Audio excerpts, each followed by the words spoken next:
Welcome to another edition of the Red Pill Diaries. We are your hosts, Rashid and Rashid. We'd like to thank you all for joining us today, and we hope that you join us on each and every endeavor that we have together on this platform. We're just going to jump right into everything. Rashid, let's go for it, man. Let's talk about the latest news because this is world news at noon. So let's talk about some world news and let's give them a good perspective on what's really going on. Okay, the first one is what's happening with Georgia and Russia. Okay, okay. Now we know that the Ukrainians, and I want to bounce back and forth on this because I don't want to be stuck in cement on Ukraine when there's so many events that are taking place around the globe, and all of them uh, um, have something to do with Ukraine, but but in a way they have things to do with other elements of the collapse of the Western world, and I want us to try to touch on as many topics as we can. But I'm going to go on this Georgia thing first. We know that the Ukrainian neo-Nazi regime had put pressure on Georgia, which we're not talking about the state of Georgia in the United States. We're talking about the country Georgia, which was part of the former Soviet Union. Okay, so all of them have ties: the Georgians, the Ukrainians, the Belarusians, the Russians, people from Kyrgyzstan, Uzbekistan, Tajikistan. All of those stands and stuff were part of the, much less part of the Soviet Union. So the neo-Nazi regime in Kiev put pressure with the United States and the UK on Georgia to open up a second With front. tacits of support, right? Yeah, with hopes, with what they were doing, enticing them to say, "Hey, listen, we getting our butts kicked over here, but if you open up a front over here, maybe you can re-seize South Ossetia and the other breakaway province." And so they're trying to entice them, and then you have some people that are saying, "Well, well, we may open up a front if our public agrees to it."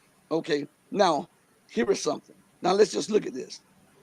When Georgia first had committed an act of war against the Russian armed forces, I want you to understand this. They were fully trained by NATO personnel for years. They were fully trained by the Israeli so-called defense force for years. They were armed to the teeth by the Israelis and the U.S. and NATO forces. At this time, when they provoked Russia, Russia was still trying to induct new equipment and a somewhat new fighting tactic in their military. So the United States pushed this at a time when they thought that Russia would be caught off guard and would be at its weakest, and it would expose the Russian military to be hollow. But the Georgians, fully armed and trained and equipped by the Israelis, the U.S., the UK, and NATO forces, and also had Israeli advisors in Tbilisi and NATO advisors in Tbilisi when they fired on Russian peacekeepers, killing a few of them. When Russia responded, Russia routed them in less than a week. Just routed them, and they were already up to Tbilisi, to the capital, within a few days. But but they halted and just they said that this was just a lesson to teach the Georgians. Now I said that to say this: if Georgia were supposedly to follow U.S. dictates and open up a second front in this Caucasus War, because there will be a Caucasus War, a Baltic War. There will, but this is not the time for it. Things have to build. They have to build to a crescendo. But if they were to do that, now think about this: Russia has rearmed its military to a 80% modern technology. They have revamped their military strategy, right? And they have professional soldiers instead of and they have these contract professional soldiers instead of these The Wagner Group. yeah. And so if Georgia were to open up that, Russia would pulverize them and take the whole of this time. They would go all the way and take all of Georgia. And so This is something that Putin and them must learn. when you're at war with you can't fight a war with one hand tied behind your back. Yeah. You gotta go all in, because the your opponent, he ain't stopping. He's not going to play fair with you. He's not gonna say, okay, we're truce. Like I said, with these people, that you make a truce in 2 o'clock in the morning, they coming through your window trying to slit your throat. Yeah. Well, and also I want to, because this has direct correlations to the question that you posed. Well, this didn't happen by chance with the Ukrainians and the Georgians. And then you look at the border with Kyrgyzstan and Tajikistan and how that has blown up, and they have been fighting each other. Then you look at Azerbaijan and Armenia and how they're fighting. All of these things are a product of Western policies of fomenting unrest, bribing corrupt leaders, and dividing them so that right when they feel that they need the most, they can implement this plan to weaken whoever they think that the adversaries are, which at this moment is the Russian Federation. So, and we also have to say this: there's a great element of desperation also within the empire. The Western news won't tell you this. They'll make you think that the Russians got routed in Kharkov and whatever, or Kharkov or whatever. But I was doing articles. You can go to the Patreon site, the Red Pill Diaries on Patreon, and I was churning out articles before the people were talking about how Bakhmut was being encircled. I was already telling the people about how Bakhmut was being encircled by the Wagner. I think they call it the Wagner Group, even though it's spelled with a W. I think it's called the Wagner Group. And I was going in depth on how what the Western media was doing was hyping up something that was not really something. In essence, what Ukraine seized was not from Russia. There was a no man's land. Let me explain this to the people. There was a no man's land between Russian troops and Ukrainian troops. And this no man's land is like open territory, right? And so what Russia did, they had already had intelligence that the United States and NATO were sending in so-called volunteers to help Ukraine, which were NATO special forces and mercenaries. So what Russia did, they started to withdraw troops because they were already spread out thin in that area. They weeks before this offensive, so-called offensive happened, they had already redeployed troops and had already taken out all of the pro-Russian citizens in that area and had moved them to elsewhere so that they can go back to a second line and strengthen the second line. So when they go on the offensive, there would be nothing to impede their offensive moves or something. So the media hyped it up as though this was a great victory. Ukraine, first it was 1,000 kilometers, then it went to 2,000, then from that they went to 6,000, then it went back down to 3,000, and I saw yet last night it's back down to 2,000 square kilometers. Of what this was flat land that is not of any strategic importance. And this land is not of any strategic importance. So Russia left that land, and they strengthened the forces that were encircling Bakhmut. And Bakhmut is in the Donbass. And it is a very strategically important city. And if they seize Bakhmut, they've already taken over the suburbs of Bakhmut. They've already seized the industrial zone of Bakhmut. And if they take over Bakhmut, this would be one of the last strongholds of the Western and Ukrainian forces in the Donbass. And remember that Russia said their first part of this war was to clear out the Donbass completely.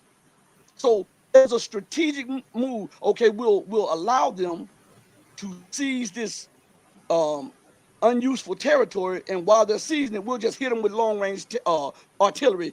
And what we heard and what we found out is that Ukraine lost thousands of soldiers, and there are thousands of mercenaries or U.S. and Western special forces that were killed in that battle. They were being pummeled by Russian artillery. And I'm going to let you say something about this in a minute, but I want to emphasize this. According to reports, and this has stunned, and Rashid and I were talking about this last night. It stunned America and NATO that Russia has been firing more heavy artillery in one day than the whole of U.S. and NATO produces in 1 month. And that says a lot. Go ahead. Give them your thought. Well, it's like the older believers told me about when he was fighting in Vietnam. You know, his old psyops about how great he's doing. The older believer said, brother, if he would have captured all of that territory and killed all them Vietnamese that he claimed, he should have been in China. Yeah, right. He should have been in China, knocking on at Peking, Beijing.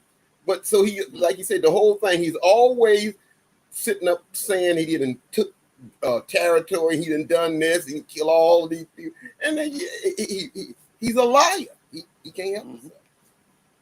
I want to say something that's off subject. I want to say something off subject real quick because and then you can finish your thought. You brought up something about Vietnam, and I was supposed to say this right before the show started, so I'm going to say it now. I'd like to give a shout out to my uncle Herman Jones. When you said Vietnam, it came to my mind. My uncle Herman Jones, he's a Vietnam veteran, and here in the city of Pensacola, he was honored a few days ago. They named a building after him for his hard work, his service, and his dedication. Unc, I love you. Your family love you. We appreciate everything, your humbleness, your love, your dedication, everything. And we just hope God continues to bless you. I have to say that. All right, go ahead.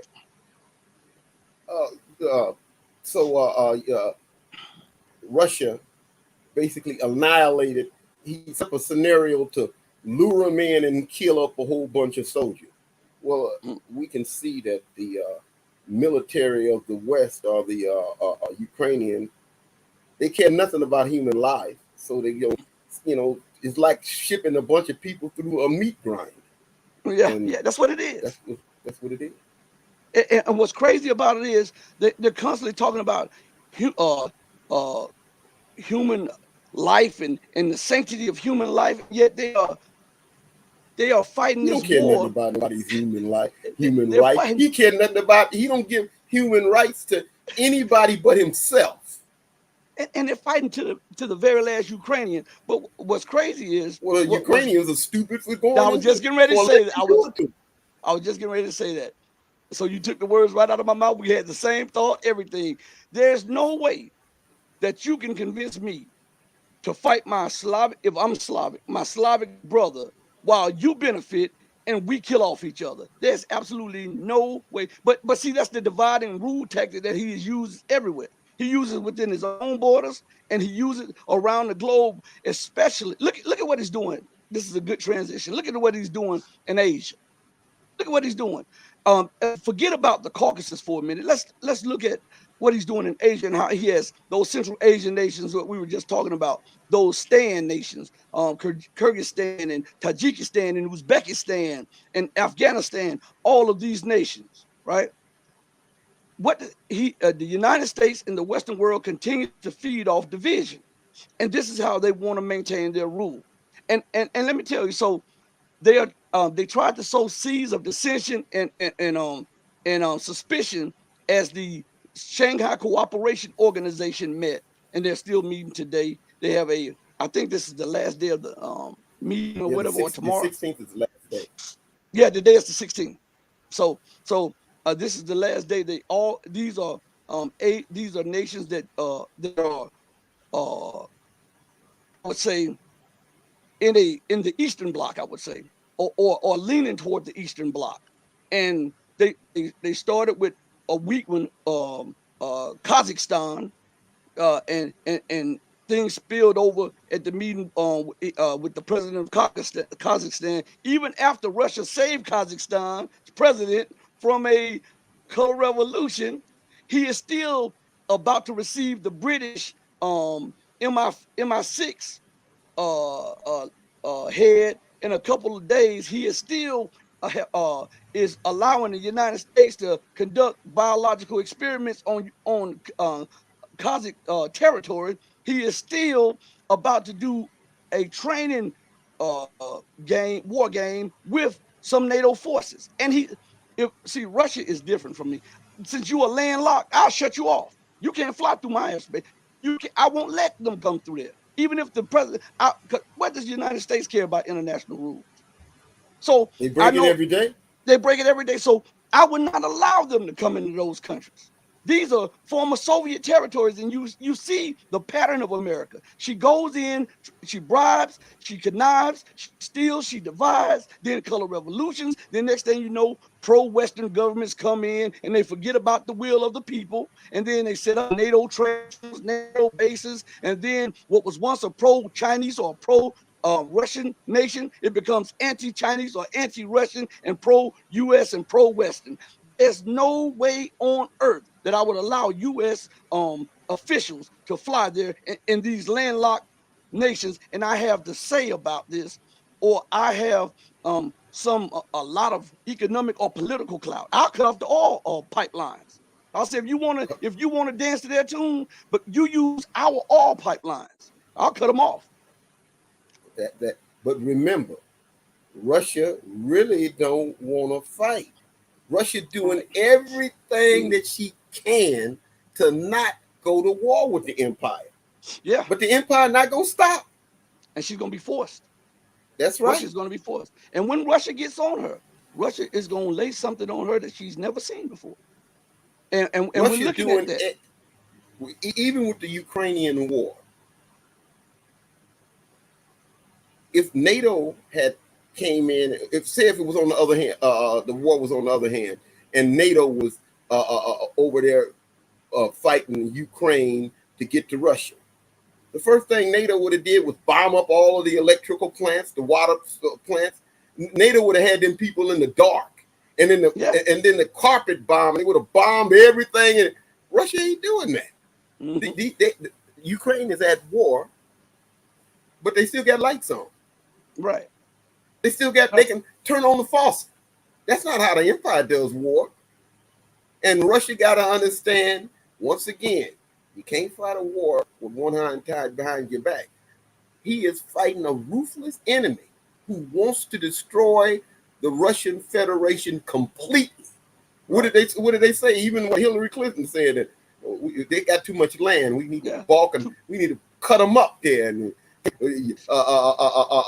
George Bush Jr. can take that one, and my husband can take this one, and this little part of the country.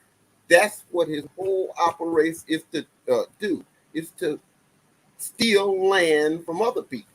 Mm-hmm. Without that, like you said, he's a vampire. The vampire dies if he can't suck nobody else's blood, right? Mm-hmm. That's what he is, a parasite, a succubus, a vampire. I call him Nosferatu sometimes because he is Count Dracula. His system is a parasitic system. What did Gregory Mannarino say, the financial guru? What did he say when he was on the show? He said they must expand debt constantly. They must suck the wealth out of everybody else. If they stop, boom goes the dynamite. The system implodes. And that's what we see. This is why she is trying to cause chaos and division. And now she's talking about another arms package. Now, this is me. This is a rational thinker. This is someone that will live up to their word. Okay?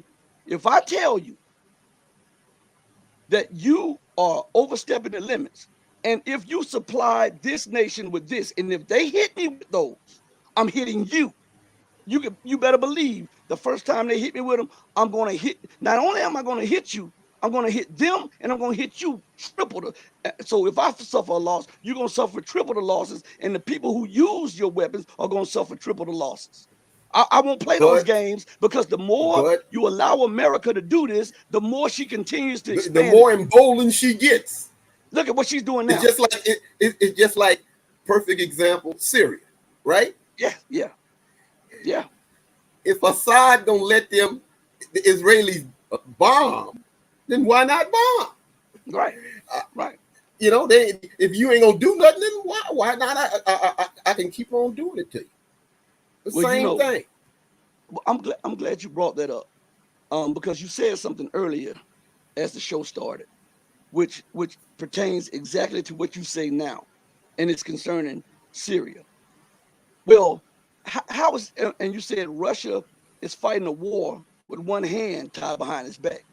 Now, tell me, how does this make geopolitical sense, okay? And you know, we bash the empire and we bash NATO, but we also we're not partisan. We don't care which side is doing what, but we have to point out the inconsistencies of both sides. So now we're going to point out some inconsistencies of the Russian Federation. How in the hell does it make sense for your national security to sell S-400 systems to a NATO member, Turkey, and then take these S-300s that you gave to your ally that you had been allied with for 50 years, Syria, back from them to allow Israel to bomb them? How much sense does that make? It seems to me that their brains are not working right. The leadership of the world are they're in derision. Their brains are just twisted in backwards or something. It just doesn't make any sense. But we know that the Israelis have a special relationship with the Russians, and they can do.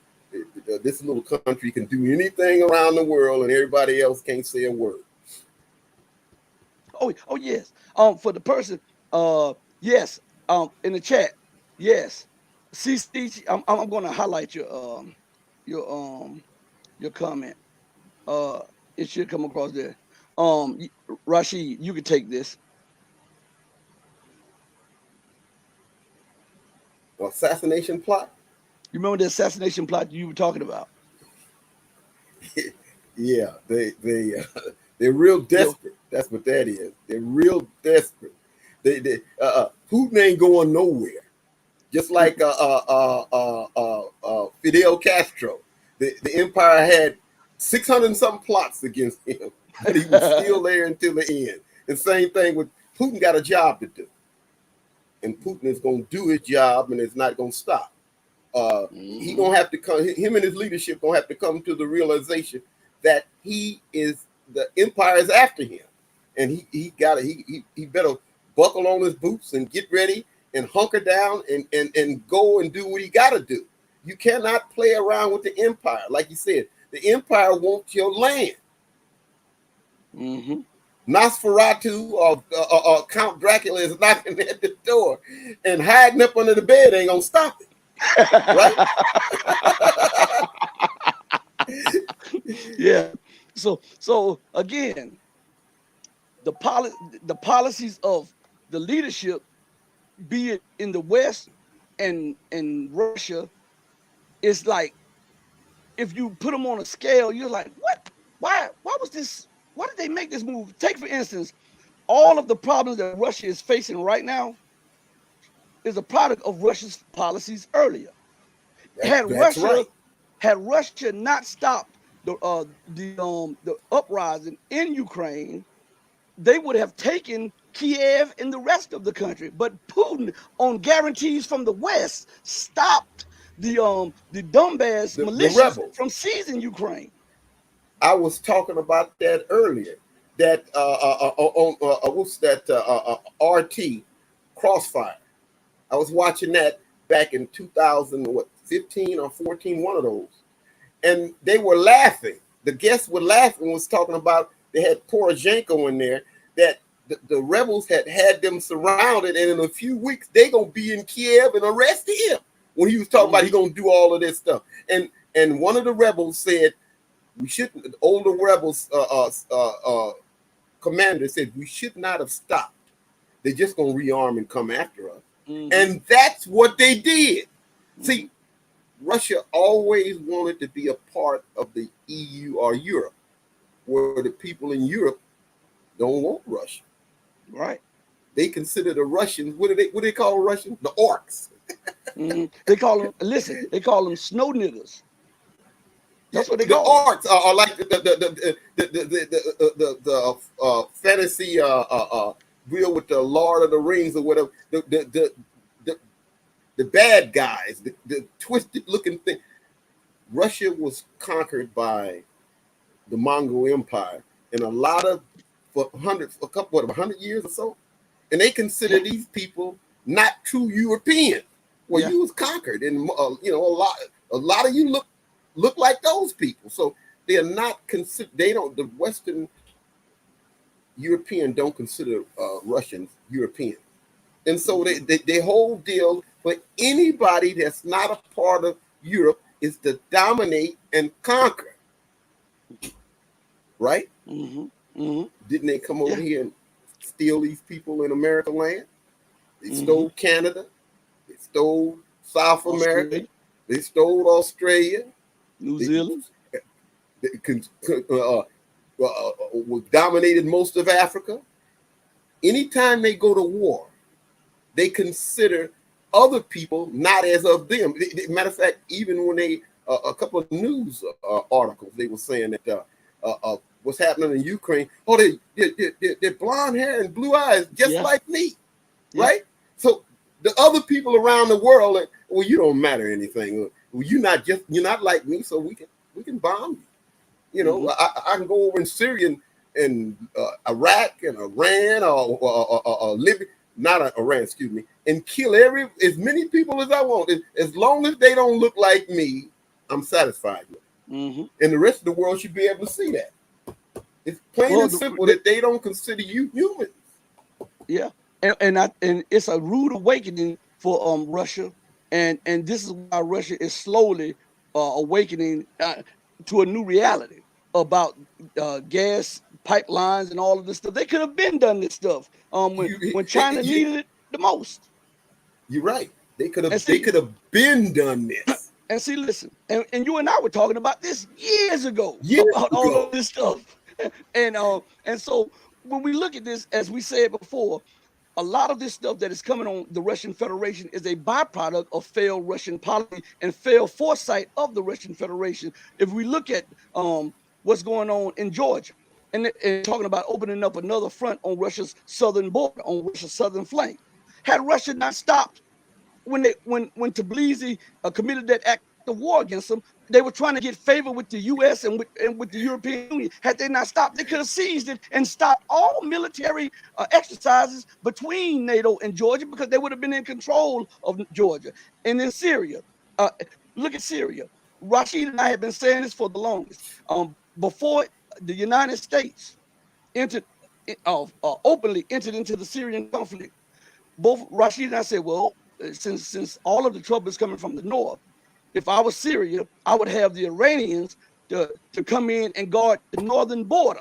And if the Turks come across that northern border, they're gonna have to deal with the IRGC, which they don't want to do that. And we said that in the southern border, we would have the Syrian forces at the southern border, and we would have Russia controlling the airspace.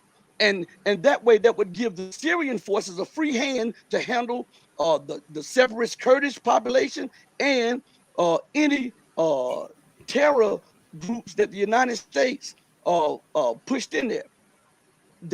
Russia saw all of this, did not act until ISIS was knocking on Damascus doors. All of that could have been avoided had they implemented those sound strategies. And we know ISIS is American flunkies. Every last jihadi works for the American government. Yeah. And speaking of that, Tuesday at noon, we're going to have former CIA analyst Larry Johnson on the show.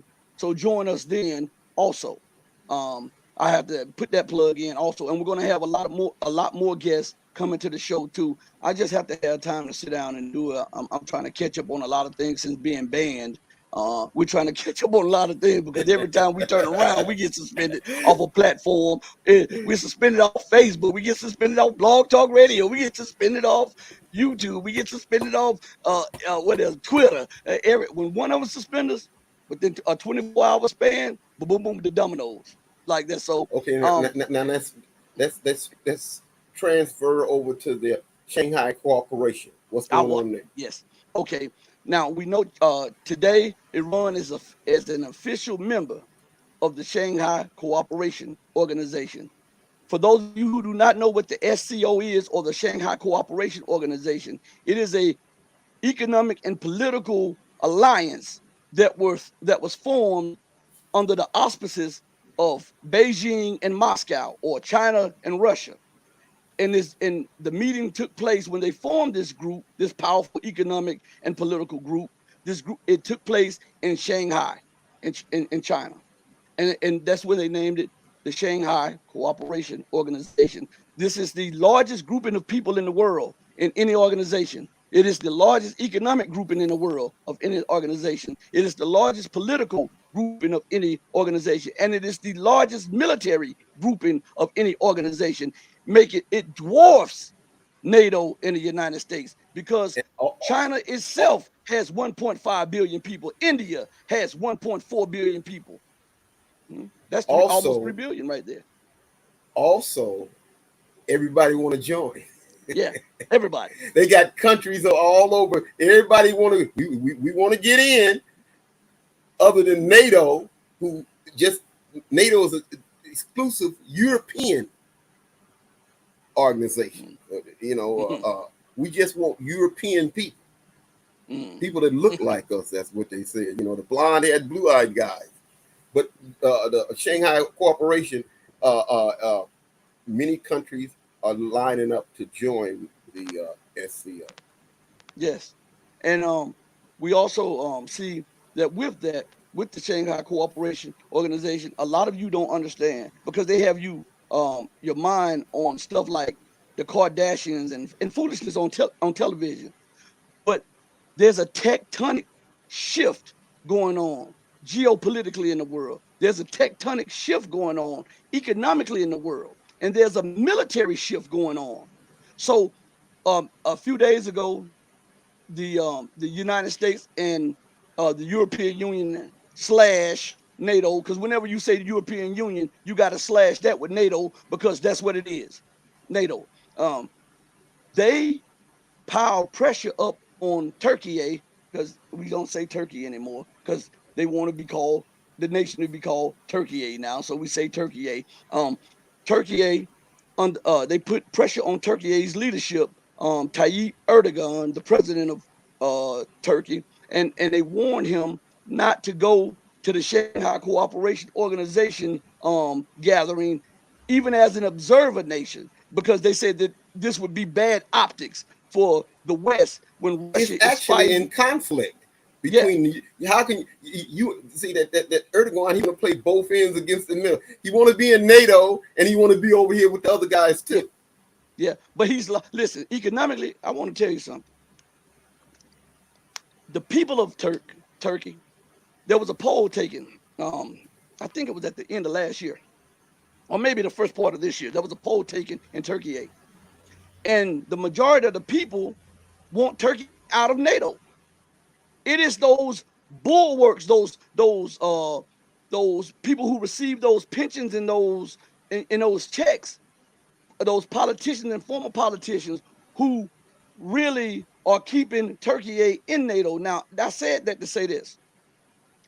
Turkey was under tremendous pressure not to go, because the United States and the EU and NATO said that it was bad optics for the second largest military power in the NATO organization to be an observer to the largest gathering of nations in the world. And it may signify to other nations that there's a major global shift going on. So they offered Turkey incentives, which Erdogan did not accept, because Russia had already said that they would up trade with Turkey, and they would also send the tourists that normally go to Europe to Turkey, and those are tens of billions of dollars that the Turkish economy needs. And because also they got an economic, what people don't understand, Europe, the EU and America have an economic war going against Turkey. Their economy, that's right. Their dollar is tanking. And see, as you were saying before about they got those guys with them big fat checks. What they have that in a lot of countries. Yes, Pakistan. Yes. That is the reason why the little Save leader in Pakistan. We're gonna transition to Pakistan. We're gonna transition to Pakistan. Save that one. All We right. got the But prejudice. they got puppets everywhere. Yeah, we got to put on. A lot of people are beholden to America Mm-hmm. in all countries, even in Russia. Yeah, They got people. That's how. Remember when this Yeltsin was in? I was reading an article, and they said that when Yeltsin was in the Kremlin, one out of every two persons in the government was the CIA. Was the CIA put there? yeah, yeah. You never know where he in, and you never know where he is, because you think one guy is with you, and you would turn around and he's working for the enemy. So with Turkey, they gave them incentives, but Turkey had Turkey A whatever. They had they have too much tied to Russia. Russia has huge trade with Turkey or Turkey A. Oh man, it's hard to just keep saying that, especially when you were conditioned to saying Turkey. But anyway, Remember when they shot that pilot down in Turkey, yeah, and Russia cut off the economic aid and stuff. and Turkey, Erdogan was television crying. yeah, yeah, yeah. It But really see, hurt. that right there was a move by the U.S. and Davutoglu. I'm telling you, the former foreign minister, that was done by Davutoglu, because he is a diehard NATO, and they wanted to put Russia in his place, and Russia was about to respond militarily. The generals wanted to respond militarily, but the National Security Council said, first let us try sanctions, and if the sanctions don't work, then we'll hit them where it hurts militarily. And listen, they only sanctioned fruits at the time, the tomatoes and the apples, and the Turkish economy nearly hit rock bottom because of that. So even though Turkey's military is aligned with the NATO terrorist organization, the economy is more intertwined with Russia and the Central Asian nations. That's where it is. But I'm gonna get to a point here. Because we do want to go to Pakistan, and we want to talk about Iran, and we want to talk about China and what's going on in Asia. We want to also come back here to the U.S. policies, the corrupt policies back home. We want to try to get as much as we can on this edition of World News. And all right, that was a shameless plug. But anyway, so Erdogan went anyhow, because he signed an agreement with Russia. Russia and China have been pumping in investments in Turkey to keep the lira from completely crashing, because the lira has tanked with the United States engaging in currency war with its own NATO ally. And the United States uses the sale of S-400 systems as the casus belli to sanction Turkey, but they didn't sanction Greece, and Greece had S-300 systems. So, I mean, this is a war on all levels, and nobody is being spared. This is what I want you to understand. And so Erdogan, he went to the meeting with the Shanghai Cooperation Organization. And then it was announced out of the blue by all of the Western news outlets that the U.S. and the European Union are agreeing on a sanctions package. Now, listen to this: a sanctions package to sanction the Turkish lira and the Turkish economy and the Turkish banks for accepting the Russian Mir card. Now, I want you to understand what this is.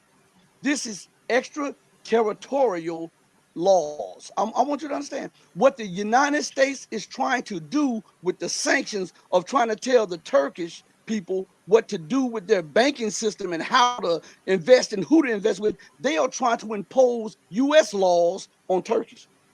That's what sanctions is about, to impose U.S. laws on anyone that steps outside of the dollar-dominated system. And that is why more nations are pushing to join this economic union of the Shanghai Cooperation Organization and the Eurasian Economic Union. Let us not forget about the Eurasian Economic Union, because it goes in tandem with the Shanghai Cooperation Organization. They're working in tandem with this. And what this movement is, as Xi Jinping, the president of China, and Vladimir Putin, the president of the Russian Federation, reiterated earlier this morning. They spoke on it yesterday, but they reiterated in a photo op next to each other that we are now moving out a dollar hegemonic reign and into a multipolar world order and a multipolar economic order.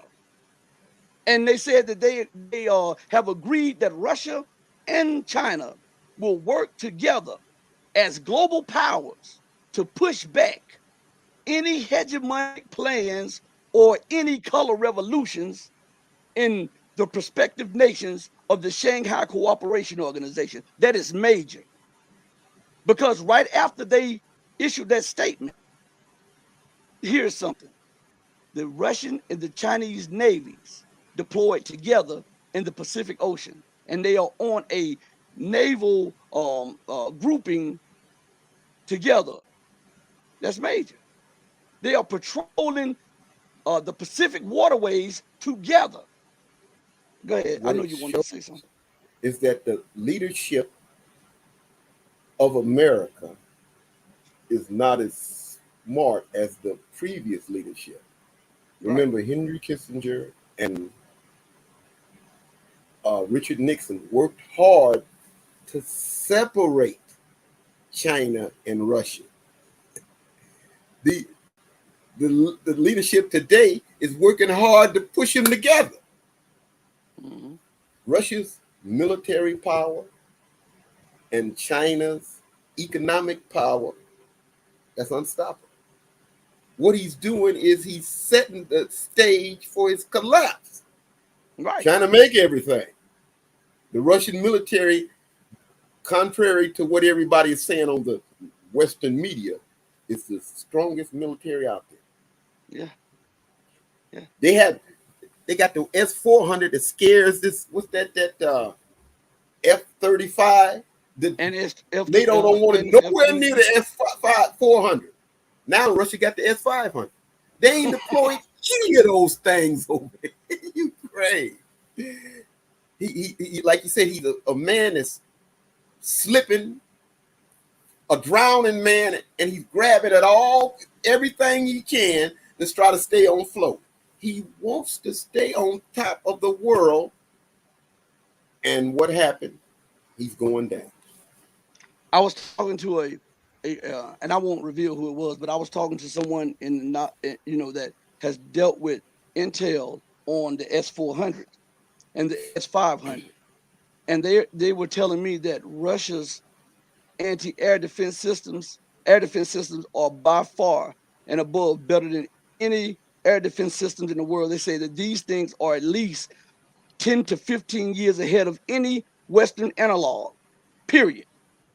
So that tells you the significance of these air defense systems. Now, you brought up something about the F-35 and how the U.S. is scared to fly those F-35s and those F-22s by the S-400. Remember, I don't know if you can recall, but remember there's a few articles roughly last year about how Russia just used the jamming pod on the S-400 and the F-35s had to leave an entire European zone because they lost control of their flight systems, their weapon suites, and their radars. And Russia had not even locked on to them. They just used the jamming pod, and they lost. And the F-35 had to fly to the farthest point of Western Europe to keep from being jammed. Russia was just showing them what they could do. The F-35 guns don't shoot straight. They can't fly. When they shoot me, their guns don't shoot straight. It's like having a MAC-10, a Glock or whatever, and it shoots sideways. But you see all of that money into that stuff, and it's a bunch of junk.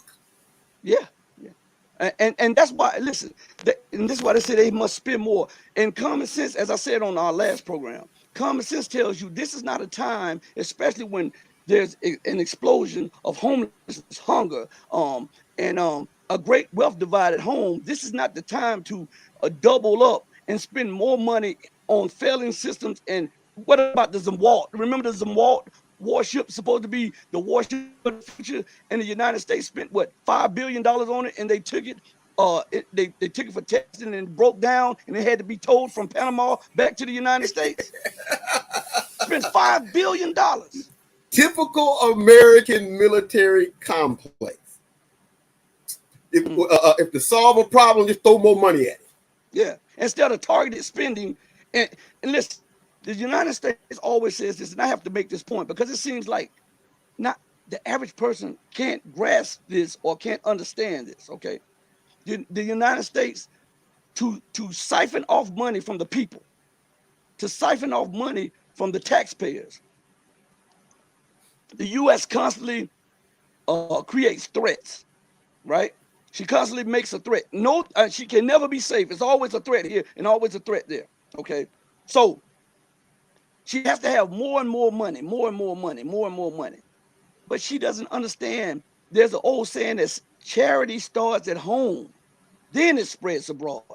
Your greatest national security threat is your public, your citizens who cannot afford to eat, can't afford to feed their children, can't afford housing, can't afford energy. That's where your money should be invested in, because there's a saying that he who defends everything defends nothing. And that's what America is. She has bases everywhere. And she's talking about well, and see, this is a part of the point that I want to bring home, and I'll let you chime in, because it seems like I can see this, but it seems like the average person can't grasp this. America has invested trillions of dollars in her nuclear weapons, right? She's already passed the bill to spend over the next 5 years, spend $10 trillion to upgrade them. That's what she said. That was the plan, or 20 trillion, something like that. Now, all of that could have eradicated poverty, hunger, homelessness, unemployment at home. But check this out. If she spent trillions on her nuclear weapons, and her nuclear weapons are for the defense of the nation, then why the hell does she have bases around the world? That defeats the purpose of having the nuclear weapons. You say you have the nuclear weapons to fend off any threat to your territorial integrity. So if that's the case, and they're not, and you're still suffering threats, then get rid of the nuclear weapons and invest the money in the people. He can't do that. He just can't do that. What I was going to say is he can. What he give Ukraine $50 billion? He can always find out some money to spend on war, but Head Start, the homeless, we ain't got no money for that. But he can come up with hundreds of billions of dollars to do some killing. Isn't it something? Yeah, that's something. I want to put something on the screen for you guys. The sister makes a great point here. All right, I'm going to put this on the screen for you. Now, while she's investing in weapons and giving 50 and 80 billion to Ukraine, look what Army service members are told to file for food stamps. They are not paid enough. Bam, right on the head. That's what I'm talking about. Informed audience. That's what I'm talking about. Bam. And for his nuclear weapon, he thinks that his nuclear weapons is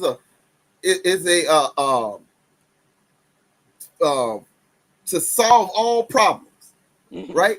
I'll put my nuclear weapon. Well, if you use them nuclear weapons and the other guys use where you gonna live at?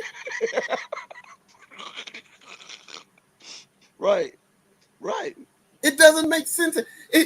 You're not dealing with rational thinking people. That's right. He is so angry that he's being taken out of the leadership of the planet that his thinking is psychotic. Mm-hmm. He ain't got any money to do for the homeless. He don't have money for the roads. he don't have money for the schools, you know, and getting upset that he gonna cancel a few dollars from the people, the school student loans. He's getting upset about that. How dare they cancel it? He don't have money for nothing, but he always have money for war. Mm-hmm. And you know, now we said, wait a minute, we said this before. Now, would Jesus do something like that? Right, that's right, that's right. Would Jesus do that? Now, think about this. I want you to see the arrogance of the leadership, not just in the capital of the United States in Washington D.C., but in the state capitals. All of this, there's an explosion of homelessness. You can travel in any city and see empty buildings, empty homes, and they would demolish those homes instead of letting those people stay there. What did we say before? What did we say before? They take milk and pour it down the drain. They've had news clips that they had too many shoes of some of these companies, and they take them and slit them and throw them in the trash. Or something like this. Now they have a law in certain cities and certain states that restaurants can't give out the food at the end of the day to hungry people outside. They have to put it in a trash can, and it has to be discarded.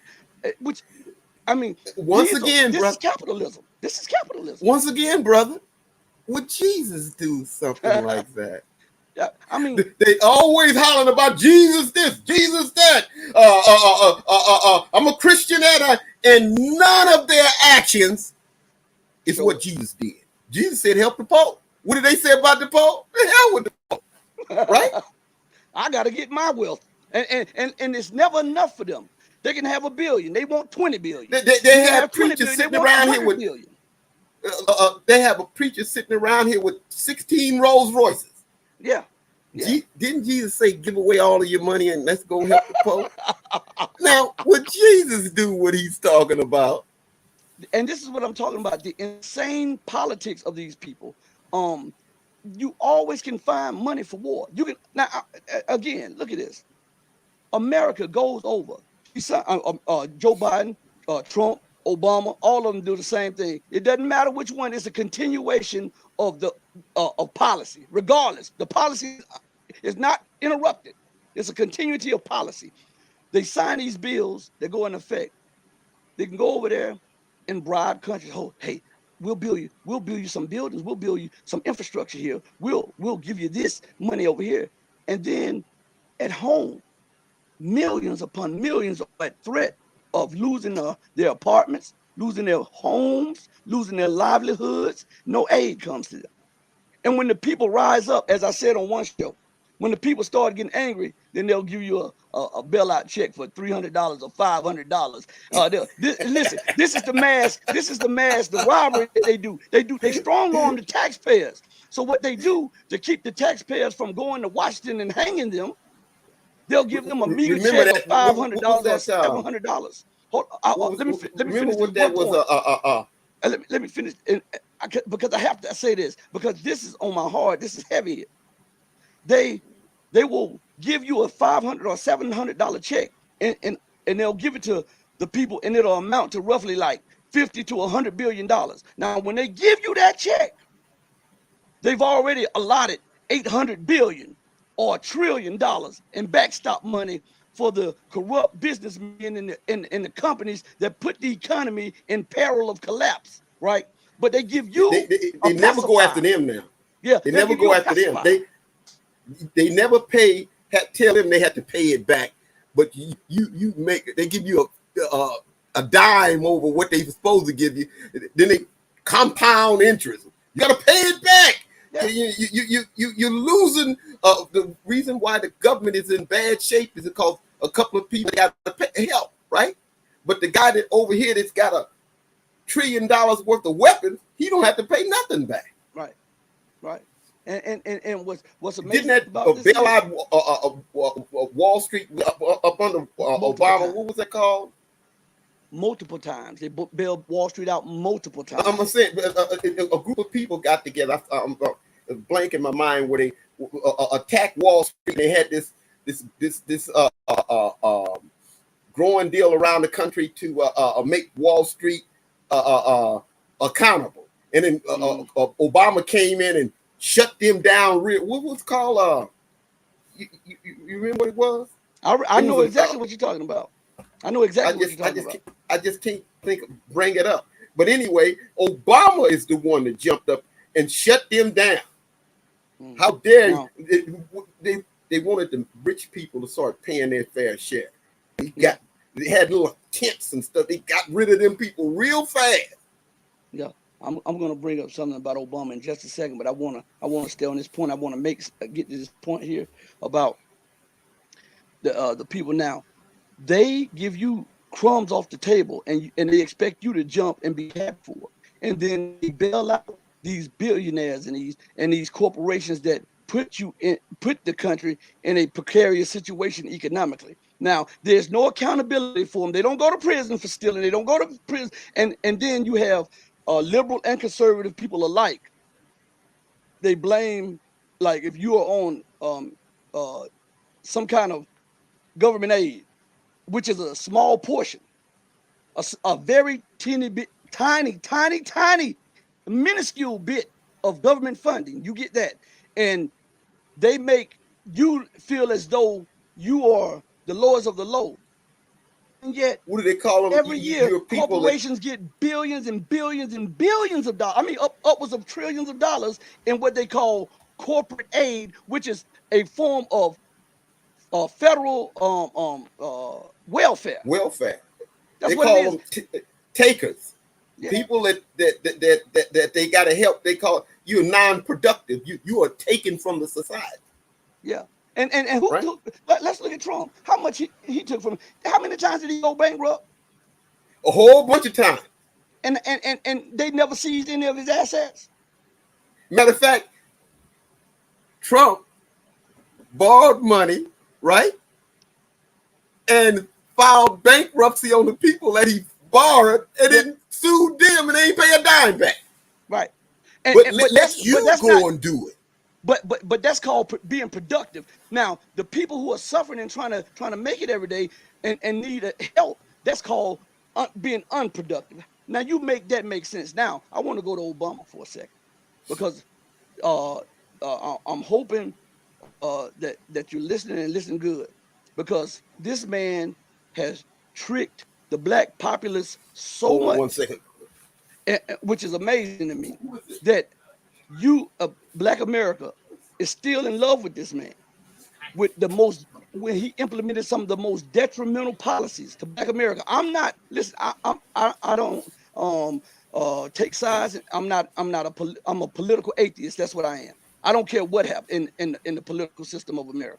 You see, because it's corrupt to the core. And I do believe that if you get involved in it, it'll corrupt you. We've seen it over and over and over again, from the city councils to the state government to the legislature of America. The system is corrupt, inherently corrupt, and therefore you will become corrupt because you have to sell so much of yourself to become a part of the system. I won't be a part of that. So listen, all one has to do, listen to me good. Don't be mad at me. I have to call an ace and a spade a spade. I know some of you black people who are listening, you were liking it when I talked about Trump. You like that, right? And I know you're not going to like it that I'm talking about Obama. But I call an ace and a spade a spade. Obama introduced some of the most detrimental policies to Black America. As a matter of fact, while he was president at the time, some of the policies that he enacted siphoned off more wealth out of the Black community than any time since Reconstruction and slavery. And I know that it is something that you want to look at somebody in a high office in the land that looks like you. And it seems like that you're making political and economic progress throughout America. But listen to me good, and I must tell you this, that this man was for himself, and he has shown it. His policies. You don't have to tell me what you're about. All I have to do is look at your actions and your policies, and that tells me what you're about. You can spin a basketball, you can talk the lingo, right? But and you can come to my neighborhood and say and talk the lingo with me.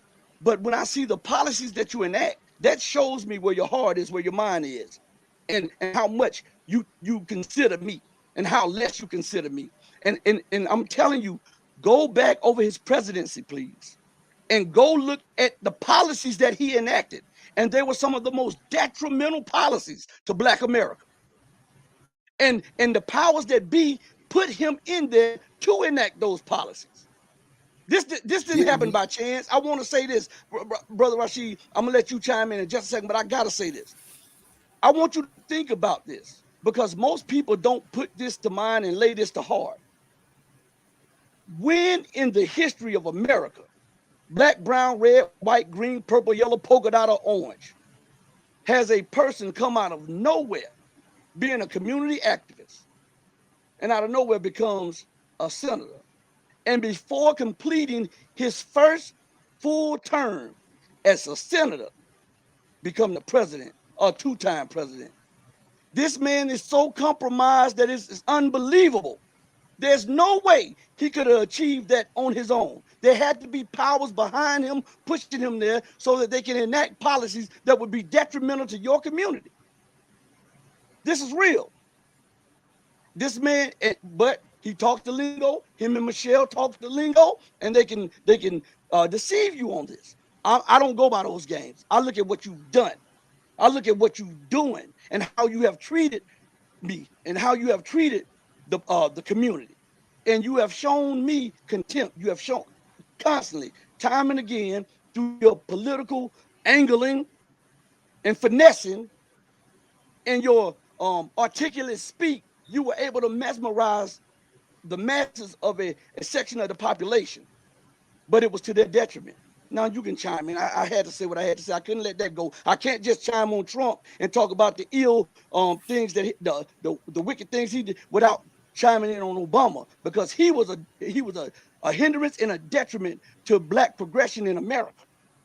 Didn't he attack more African countries than any of the presidents? He attacked not just that. He attacked more African and more Muslim countries than every predecessor of his combined. But nothing ever said about that, though. Nothing said. They just swept up under the rug. Yeah. Okay, let's get off bad news. Yeah. Okay, let's go. My blood boils when I talk about him, because he has the people mesmerized, and I get mad about that because I like to go to facts. And you know how I am, brother. I'm passionate about this. I'm passionate about the truth. So when I deal with that, I got to stay away from talking about him. Let's go to something. Okay. Let's go to something else. Let's go to Iran and Pakistan. Okay. Pakistan. Let's go to Pakistan. I was told about 5 days ago. No, let's see. About 7 days ago. I'm sorry. I was told a week ago that the military, the mid-rank military, is rebelling against the upper echelon of the Pakistani military, who are entrenched there and who do the United States bidding. Now, listen, they are in cahoots. The reason the Pakistani military allowed for the coup to take place with Imran Khan is because they know that the people that replaced him was corrupt as hell. And so they would be busy trying to fill their bank accounts, and they wouldn't hold the leadership of the military accountable for what they've done. And I heard that there was a plan put in place, and Imran Khan got wind of it. And he spoke about this when he was before the court, when they were trying to bring him up on something about there was false charges. Yeah, the false charges, that they were trying to bring him up on those false charges, but he brought it up in there that he had got wind of a plot against him to have him killed in a plane crash, saying that a engine. Another Zil-Haq, huh?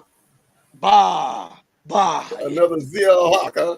Here, take this suitcase and we'll see you. And the next thing you know, boom, a Ron Brown of America. Yeah, you know, like Clinton death by airplane. Okay, go on. Yeah. So he brought this up, and here's the thing: when he brought this up, because most people don't understand this because the Western media plays what they want to play. They're not playing that there are protests nationwide in Pakistan every day. Millions of people. Millions are trying to restore what America says she's after, democratic leadership.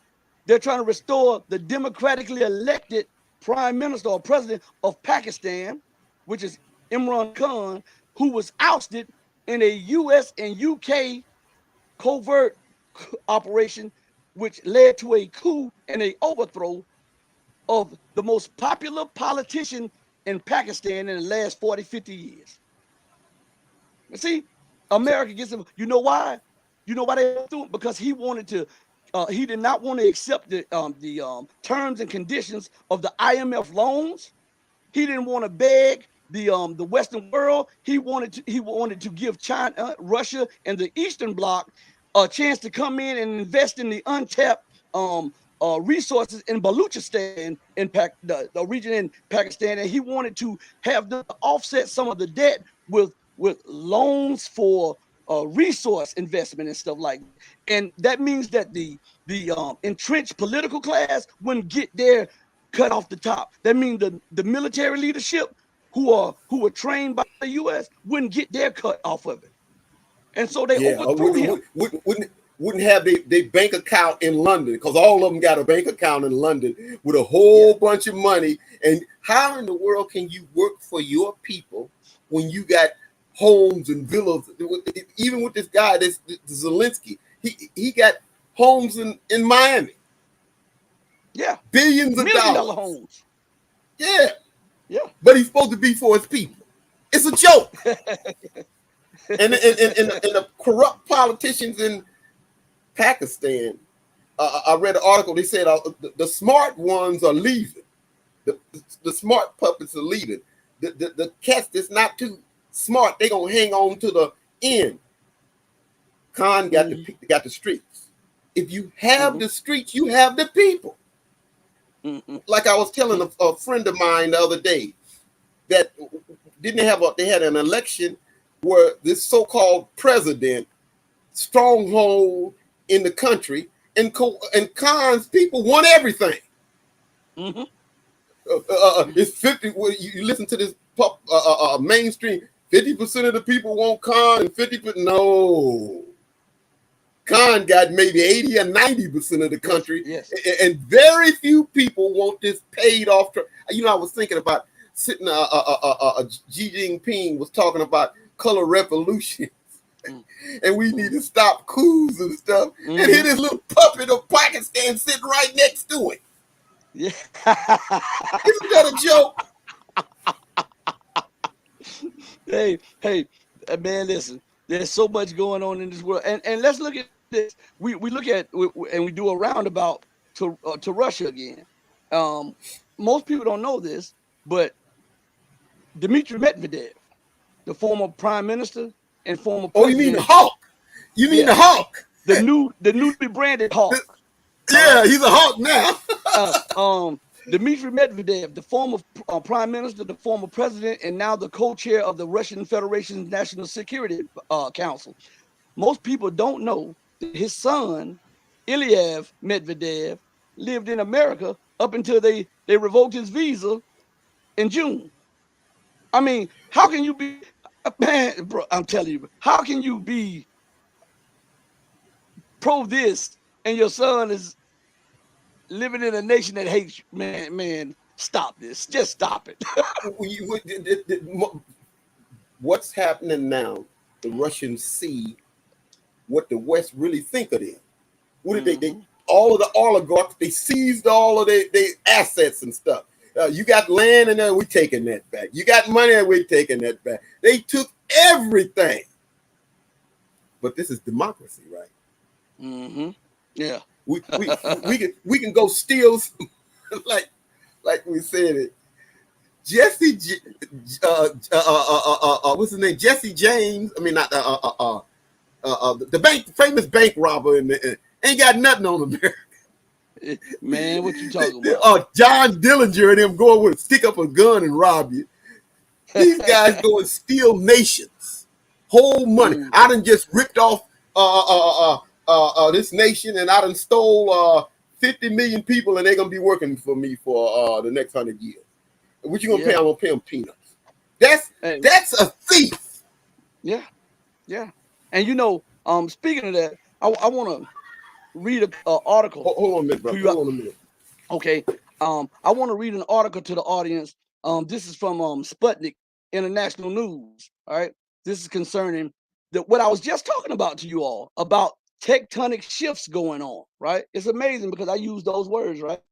And there's an article that just came out on Sputnik News, and it talks about the headline of it is breaking out of dollar trap could bring an end to unipower world, experts tell Sputnik. Now, in this is written by Svetlana Igmiko. I think she's Russian. Anyway, so this article is written by her, Svetlana, and it says tectonic, and tectonic is in quotes, right? And it is in bold coloring. It says tectonic shifts in international ties are testimony to the waning global dominance of the U.S. Russia's President Vladimir Putin stated at the EF in Vladivostok earlier this month, when he was having nations come there and they were talking about investment and stuff like that. But listen, it says he emphasized that confidence in unreliable, compromised currencies such as the U.S. dollar has been lost, with even American allies cutting their dollar assets. So stop right there. The reason I brought that up, and I'm going to read a little bit more of that, is to make a point with you all. The reason that you see America going full throttle in Ukraine, the reason that you see America going full throttle in Syria and in the Middle East, and you see her going full throttle with Taiwan or what is Chinese Taipei, is because she's desperate. She's throwing stuff up against the wall to see if anything would stick because she's trying to preserve her hegemony. And as being the global hegemon for decades, she can't fathom the idea of someone outside of her ruling or reigning, or multiple people outside of her calling the shots in the global arena. And she's enraged about this. So, but the nations they're flying away from the dollar, as was said. Let's go a little bit further, because this is my first time reading the article with you guys. Okay, so what I'm reading, I'm learning just like you're learning. Okay, it says the new reserve currency, mooted by Russia and China as an alternative to the U.S. dollar, is a tempting carrot to countries around the world to wrest back control of their most valuable national assets. Alex Craner, founder of Craner Analytics, told Sputnik. An alternative to the Western control mechanisms of trade would allow developing nations to free themselves of their crushing debt. Stop right there. Now, China invests billions and upwards of trillions around the globe. And whatever China does is, China is trying to colonize Africa. This is the thing. China has debt traps, right? But according to a Western analyst, it is the U.S. using the dollar and the lending practices of the institutions which lend dollars as debt traps. Did you hear it? Let's go further. And it says, amid and we'll read that so you can get it in full. An alternative to the Western control mechanisms of trade would allow developing nations to free themselves. That means they have been ensnared, they're entrapped of their crushing debts, which are becoming more difficult to service as interest rates continue rising.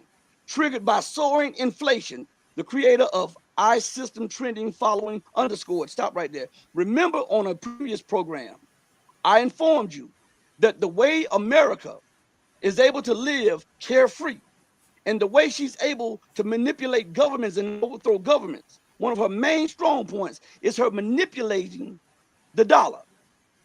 And by manipulating the dollar's value, whether she makes it float or whether she makes it rise or go lower, it exports inflation to other countries, right?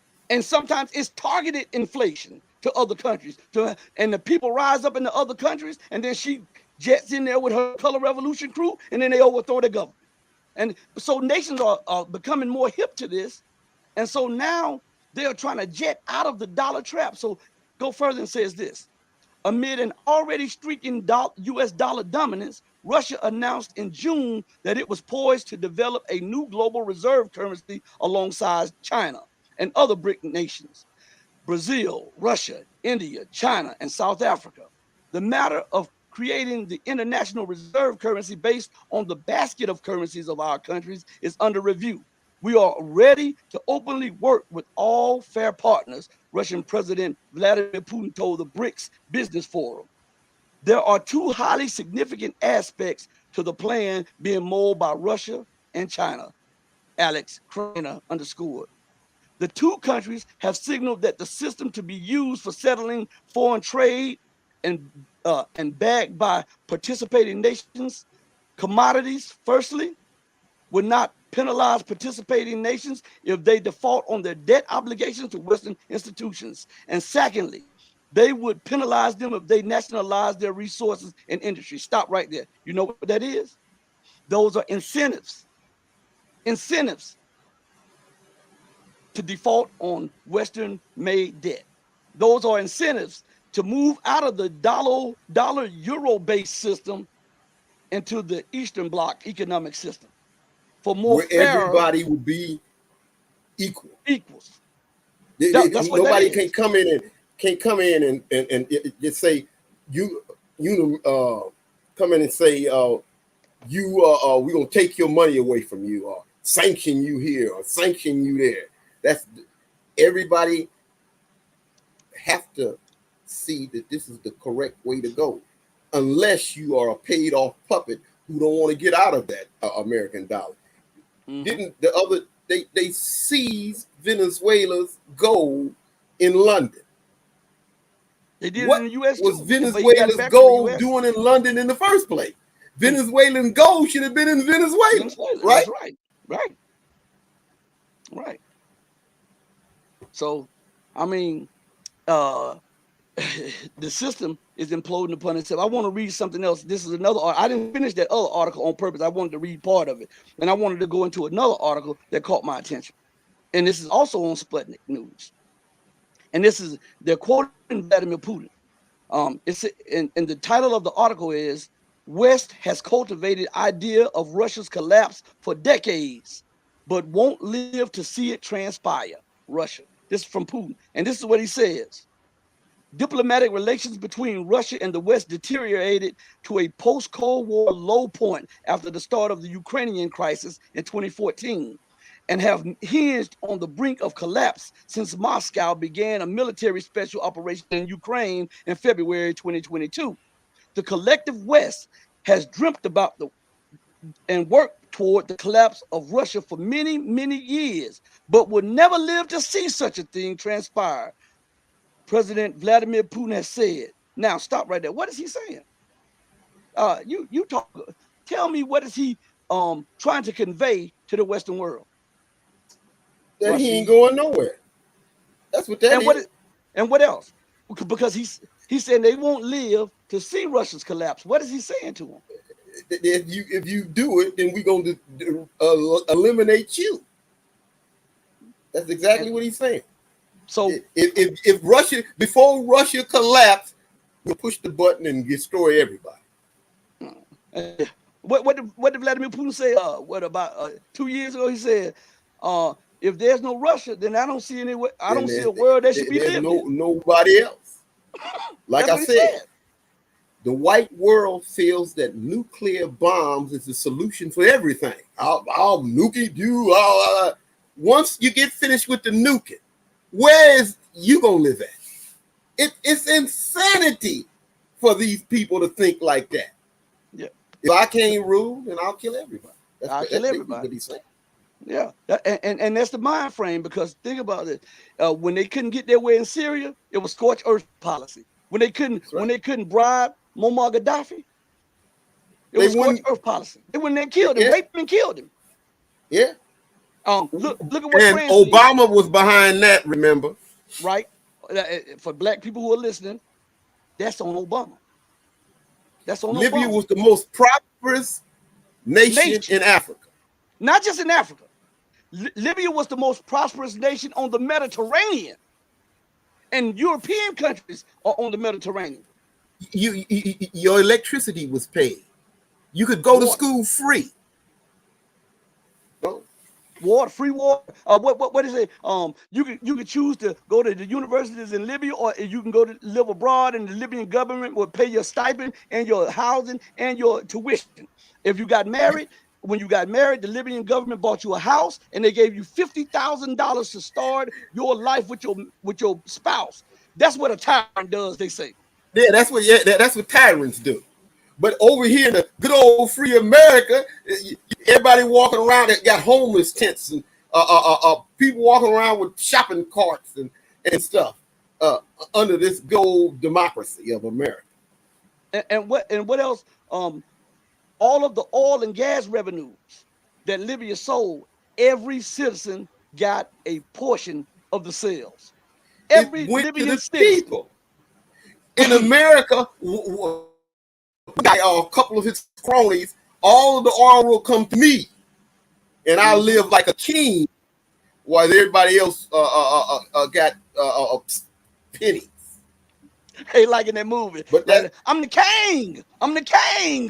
Like in the movie. That's right. When everybody else is got nothing, and then you on top.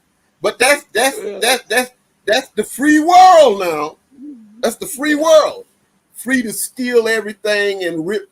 I remember one guy back in the 80s was talking that the Soviet Union came over to America. And after he got a little bit of America, he wanted to go back. He said, you can be free to be out of work in America. I'm telling you, listen, they tell you that Muammar Gaddafi was a tyrant, but Libya, before he took over, Libya had a 98% illiteracy rate. Within a few years, Libya went to a 97 or 98% literacy rate. It flipped. And here's something I often say when I'm talking about Libya, because this get lost in translation, because they call Muammar Gaddafi a tyrant.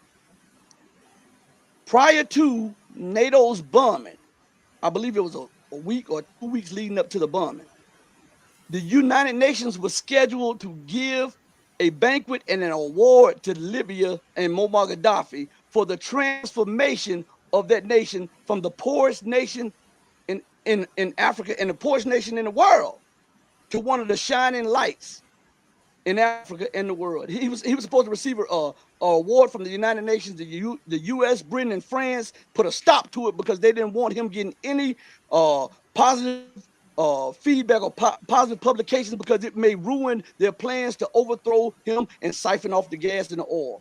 And Canada was involved in this too. And bring in that democracy. Yeah. The people around the world, when they talk about bringing in democracy, everybody should jump up and say, no, we don't want it. We don't want it. I want to point this out also, because we're going to transition from that. Since we're still on Libya, I got to because we look at France's hand in it. Sarkozy, when Muammar Gaddafi was funding his campaigns and stuff, we talk about that. We talk about the MI6 and the CIA being involved in the uprising and the overthrow and the raping. They sodomized Muammar Gaddafi. I have to emphasize this. They sodomized him before they killed him. So here's a point I want to bring to you. Canada was involved in that too. In other words, the Western world. Right. Canada. All of the Western world was involved in it. Yeah, Canada was contracted to build a underwater, underground, almost like pipeline, but it was reservoirs, because they had the UN did a study on Libya and found out that Libya had one of the largest underground water reserves in the world. And what Muammar Gaddafi had planned to do was to pipe the water through the desert in Libya and in North Africa and make it fertile farming ground. So Libya, a Canadian company bid to help do that, and they got the job. As soon as the Canadian company finished with the reservoir, as soon as they phoned Washington D.C. and Brussels and NATO, when they started bombing, one of the first places they bombed was the underground water reservoirs in Libya to destroy it, so that North Africa, the desert zone of North Africa, would not become fertile farmland. Now you tell me if this is not wicked, I don't know what is. So wait a minute, bro. Wait a minute. Would Jesus do that? Because Muammar Gaddafi had a plan that if he could turn that desert part of North Africa into fertile land, it could become the bread box of the world. It would feed the entire world. And now the wait Western world did not want that. Now wait a minute. That's what a tyrant did. Now let's go back to see what these friends of America did do, right? What did Mubarak, their puppet, do? He didn't do nothing. The Saudis are bombing Yemen, the poorest country over there. They're bombing those people into the Stone Age, blowing up school buses and mosques and all of that stuff, right? But those are friends of America, right? Are the only democracy in the Middle East, right? Bombing, killing the people every other day, right? What are they doing? It's the same thing. All of America's friends are people that do murder on a mass scale. You see Europe over there bombing the Saudis out of their palaces, have you? You don't see the flying over them, bombing up Tel Aviv for their evils. It's misdirection. That's exactly what it is. Tell you one thing and do another. Yeah, and since you brought up Yemen, I want the people to understand that this people say Saudi Arabia. We already know that Saudi Arabia is ran by the Mossad, the MI5 and 6, and the CIA. We already know, and mostly the British and the U.S. because you remember Saudi is a British invention, because there's no book called Lawrence of Saudi Arabia. It's Lawrence of Arabia. The Saudis took control with the British help. They were bandits in the deserts, and they were robbing and killing people and raping people in the deserts in the turn of the century. And they struck a deal with the British, and they struck a deal with the U.S. And the U.S. and the British brought them to power. And they renamed the country Saudi Arabia in tribute of their tribe, which is not an Arab tribe, I may add. And most people, I won't say what it is, but it ain't Arab, okay? Because if I say it, the censors will get me off the air. So, but put it like this: it's in close relations to the southern entity that's right up under Syria. That's so you'll know what I'm talking about. So look at a map and see a nation that's next to Lebanon and Syria, right up under it, and you'll see those are the Saudis for real. Because most people and the Muslims that are listening to the show, I bet you didn't know that the Saudis bulldozed Prophet Muhammad's grave. Bet you didn't know that.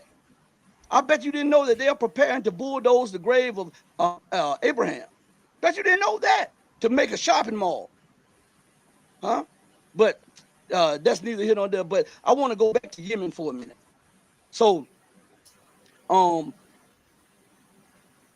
the bombing is taking place not just by Saudi Arabia. It's being done in conjunction with U.S. allies. And also, I want to tell you why it is being done, because I did an article on this a few weeks ago. The United States, Britain, and Israel have deployed troops to the strategic waterways. They have occupied one of the Yemeni islands right there, which traverses a strategic waterway for trade and gas and oil right there. So and they're militarizing that area. Also, they are trying to seize the large portion of Yemen's oil and gas fields. That's why they're there. And there's not one report about this on CNN, CBS, Fox News, the alternative news. I bet you haven't heard one alternative news site tell you about this. I bet you hadn't heard that. That they have now, the United States sent in special forces. Israel has special forces. The British have special forces. They have seized one of the Yemeni islands, and they are militarizing it, and they are also seizing gas and oil fields while they give bombs to Saudi and Saudi so-called allies, which are U.S. and British, flying in the U.S. supplied planes to Saudi Arabia, bombing schools, hospitals, Red Cross and Red Crescent's buildings, all of this stuff. And they're also sinking aid ships that are coming to deliver aid to the poor Yemeni people. You're not hearing that in the mainstream media. Why? Once again, would Jesus do that? And we know when they say Middle East, that's North Africa. We know that it was considered North Africa at one time until the British got the dividing lines and started making up what they wanted to make up, and we know that. So all of those countries over there, the British set the borders. Yeah. So that is for you to understand, and they lie. And you haven't heard one alternative media outlet speak about this. Not one. I've been waiting for weeks to see. I've been doing articles on this and I've been trying to wait and see if somebody would talk about this other than us. And nobody has spoken about this. But I'm gonna tell you why. Because the media is run by the government. And what did Pompeo say? No, we're not going to even quote the Secretary of State, former Secretary of State, Mike Pompeo, who is a war criminal. We're going to let Mike Pompeo himself say what the CIA is about. Okay? Y'all listen to this. When I was a cadet, what's the cadet motto at West Point? You will not lie, cheat, or steal, or tolerate those who do. I was the CIA director. We lied, we cheated, we stole. It was like we had entire training courses. It reminds you of the glory of the American experiment. Now, wait a minute, brother. Wait a minute. Ain't he a Christian? Yeah. And what did he say? We were taught not to lie, cheat, steal, or kill. He said, but I was the CIA director, and that's what we did. We lied, we stole, we cheated, and we killed. He said, but I taught courses on that. That's what he said. He said, I taught courses on that. But once again, here these guys is claiming to be the Christian Bible talks about people like that, claim to be about Jesus, but not of Jesus. That's right. You go into all of these churches and synagogues or whatever all over the place, and they claim to do one thing and really do something else behind it. You can't steal, rob, and kill and claim to be of God.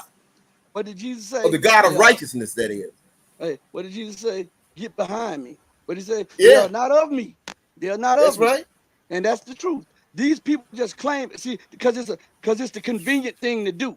As I say, don't just measure a person by their words, measure them by their actions. How in the hell can you say that you're a follower of Jesus and you robbing people and stealing from people and killing people and you laughing about and teaching courses on how to deceive people and lie and keep people out of their land, their property, their livelihoods, and then if they don't allow you to do it, you go in and kill them? That's not Jesus' teachings. He was a man of peace, wasn't he? He was not for the hoarding of wealth like these good Christians are, right? he said, give away all that stuff and come with me and let's help the poor people, not bomb the poor people. So listen, we've had a good time with you all. Listen, before we close out, I want to say it again. I want to inform you that Tuesday, we may have a show either tomorrow, which is Saturday. So check out, sometimes we put the show up at the last minute so that as not to be blocked. As not to be blocked. So sometimes we put it up at the last minute because sometimes when we put it up, we go back there, the show is removed. So as not to be blocked, we put it up sometimes at the last minute. So we may have a show. It'll be around the same time, either tomorrow or Sunday, and we will have former CIA analyst Larry Johnson on Tuesday, and we'll have more multiple guests on coming up the week and the following week or so. And we thank you all for joining us. Is there anything you'd like to say, Rashid, before we go off the air? No, we did a good job with this. Yeah, I got to thank God. To God be all the glory. Hey, we like to thank you all for giving us your time, because we know that your time is the most precious gift that anyone could give, because you can never get it back. So when you give your time, you expect something productive in return for that time, right? So we hope that we've given you something that you can be productive with while using the time that you have remaining here on earth. Always put God first. Always believe that God will overcome anything, any obstacle, and any person in your way. Tough times don't last, but tough people do. I love you, mama. Peace.